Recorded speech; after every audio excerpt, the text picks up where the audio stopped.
Mga pinakaiibig ang Iglesia ng Diyos. Ang Iglesia ay sa Diyos at iniingatan niya hanggang sa kawakasan ng panahon para sa pananambahan sa Kanya at sa kaukulang pangasiwa sa Kanyang salita at mga kautusan, sa pagpapairal ng pagsasamahang Kristiyano at pagpatakaran, sa pagpapasakdal sa mga nananampalataya at sa paghikayat sa sanglibutan.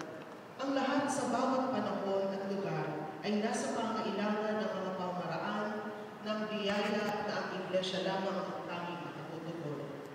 Sa banal na pagsasamahang ito, ang mga taong nasa harapan ninyo ay nagpasya makianib sa Iglesia ito mula sa ibang nagkakaisang Iglesia Metodista. Kanilang ipinahahayag na ito ang kanilang magiging bilang Iglesia mula ngayon.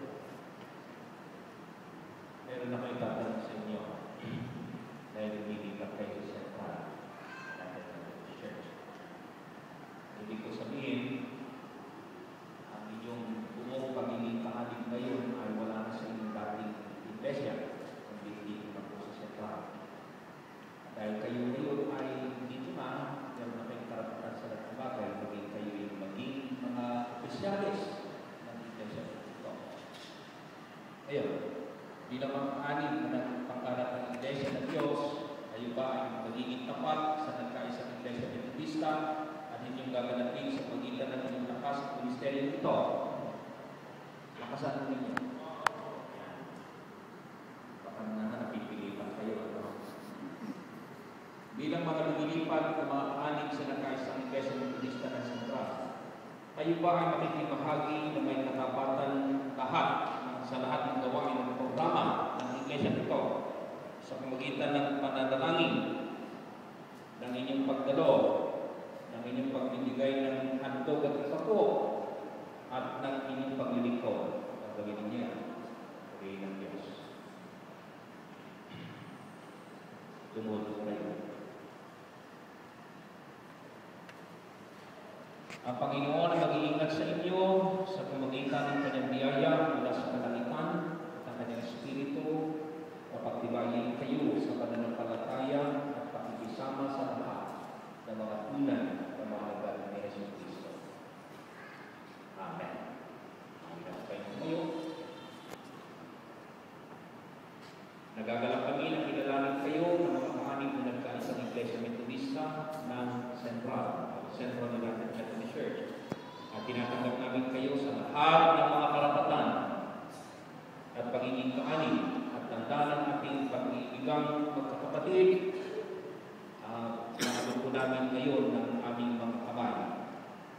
Dadalangin na kayo naman ay mapabilang sa kanyang bayan dito at sa kanyang mga banal na kakarasi ang walang hanggan. Ating administrative pastor ay kayo'y matutod na tinatanggap. Kumarap kayo sa kongregasyon. Mga kapatid, pinagtatagamihin ko mga tao ito at kayo masakilahanin sa Iglesia, ang ating Panginoon Kristo, kayo pag-ibig at pag-kanila. At kayo po ay aming pinalulugod na narinig po niyo.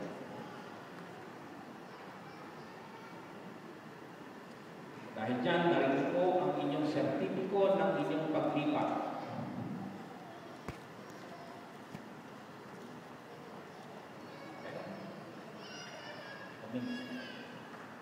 Ang kapatid na Jaime, yan ang katunayan na ikaw po ay membro ng Sentral. Kapatid na Jeanette, kapatid na Rolando, kapatid na Priscilla, kapatid na Pamela, isang pamilya mo ito si kapatid na Patricia, si Ben Carlo, at si Kylo Beatriz. Sabihin mo. Akin naman po tinatawagan. Salamat po. Palapakan natin po. Tinatawagan po ang mga kapatid ng mga kaanib. Kayo po yung lumapit dito. Kasama po ang inyong mga hingin. Ang pamilya po ng Lawang, kapatid na Joe, kapatid na Jenna po, kapatid na Angel, kung kayo po kayo dyan, Angel po, kapatid na Lema, mula po sa United Church of Christ in the Philippines. Si Juana, isang Katoliko Romano. Si kapatid David, isang laiko, isang diocese.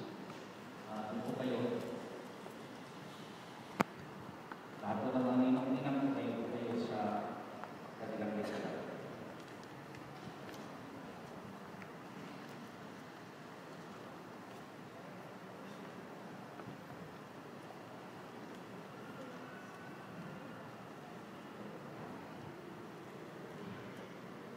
Mga pinakaibig, ang Iglesia ay sa Diyos at iingatan niya hanggang kawakasan ng panahon para sa pananampahan sa Kanya at sa kaukulang pangasiwa sa Kanyang salita at mga kautusan, sa pagpapairal ng pagsabang Kristiyano at ng patakaran, sa pagpapasakdal sa mga mananampalataya, sa paghikayat sa sanlibutan.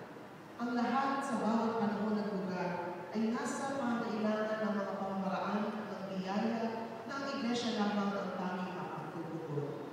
Sa banal na pagsasamahang ito, ang mga taong nasa harap ninyo ay nagsitanggaunan sa sakramento ng bautismo, ay natutuhan na nila ang mga karapatan at pananagutan tungkol dito, at naturuan na sa mga aral at layunin ng nakaisang Iglesia ng Krista, ay naririto sa pagdanasang matanggap sa banal na samahan ito. Sa takot sa Diyos, atin na silang tatanungin tungkol sa kanilang pananampalataya at layunin upang inyong mapagkilala kung sila ay karapat-dapat na tanggapin sa Iglesia ito. Mga pinakaibig sa Panginoon, kayo naririto sa pagdanasang pag-alid sa Iglesia ng Diyos. Pinagagalak namin na kayo'y mapaalalahanan upang sa katuparan ng mga karapatan at tungkulin ng pagiging pag-alid sa Iglesia. Bago ba kayo usap ng gabi, kailangan kayo hayaan ng mga ulit. Pagkahayaan ang inyong pananampalataya sa isang ng layunin sa pamamagitan ng pagsagot sa mga sumusunod na katanungan. Unang tanong. Ngayon pagka sa harap ng Diyos at ng kapisanan ito ay hindi kayong nangangako, nagpapasya. At tulad ng inyong pangako at pagpapasya na kayong tumanggap ng sakramento ng bautismo. Dito po ang sumunod. Ipinapahayag ba ninyo si Yesu Cristo na inyong tagapagligtas sa Panginoon at inyong ipinangangako ang inyong pagkamatapat sa kanyang kaharian. Tinatanggap ba ninyo at ipinapahayag ang pananampalataya ng Kristiyano gaya ng napapalaman sa pagtitipan ng ating Panginoon Yesu Cristo?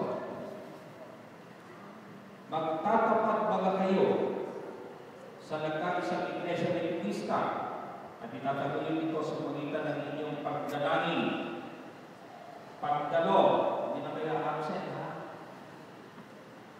Pagkatalo, kaya mula ngayon, mag-iikap muna kayo, mga kapatid. At kayo ay magiging bukas sa pamilya. Gagawin niyo. Para humingi natin sa para tumayo. Kayo po mga ninang at ang ninang po kayo. Pwede po kayo magpapakita sa inyo mga ninang at kayo ba ay nananako na inyong ipagkakalo pag inyong pag-ingat at pagtuturo sa pamamagitan ng inyong halimbawa? Nangangako ba kayo? Nasusubaybayan at sasamahan po sila sa paglalakbay sa kanilang pananampalataya. Tutulungan niyo po ba sila na sila'y umani sa kanilang espiritual na buhay? Binabati.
Nagagawa kami ng pinananin kayo, mga kaani, sa Iglesia natin ng Kristo, tinatanggap namin kayo sa lahat ng karapatan, sa pagiging kaani, at ang daming ating pag-ibig ang mga kapatid. Aking tinatawagan ang mga gayo na natin dito pa sa Justice. Kung wala ang mga associate leaders, upang iabot ang kanilang mga kamay sa inyo, bilang kapahayagan ng kanilang pagtanggap, at din ang ating pastor, na kayo po ay pinagtanggap ngayon sa nagkaasang Iglesia Methodista at ang inyong pangangaanin ay hindi lang sa Central United Methodist Church, kundi ang pagiging kaanin ninyo ay sa buong mundo.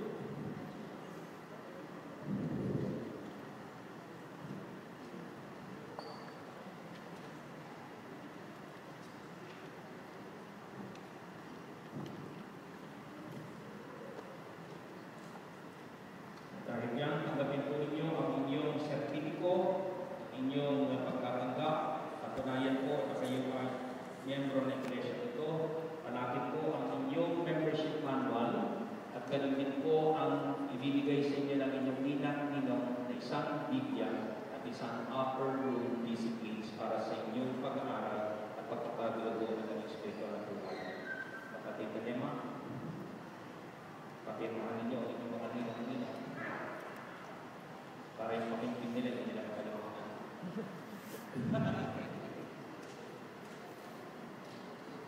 So ay kay kapatid naman.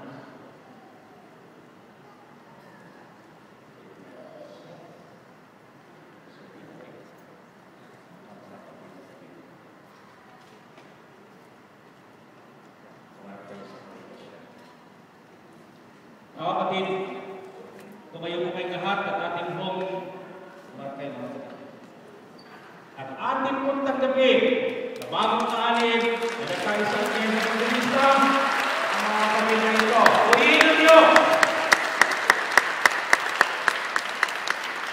At gawa po, tulungan po ninyo sila, samahan niyo po sila. Kayo po ang magtuturo ng lalo pang pagpapatibay para ng pananampalataya. Purihin ang Diyos. Salamat po ng marami.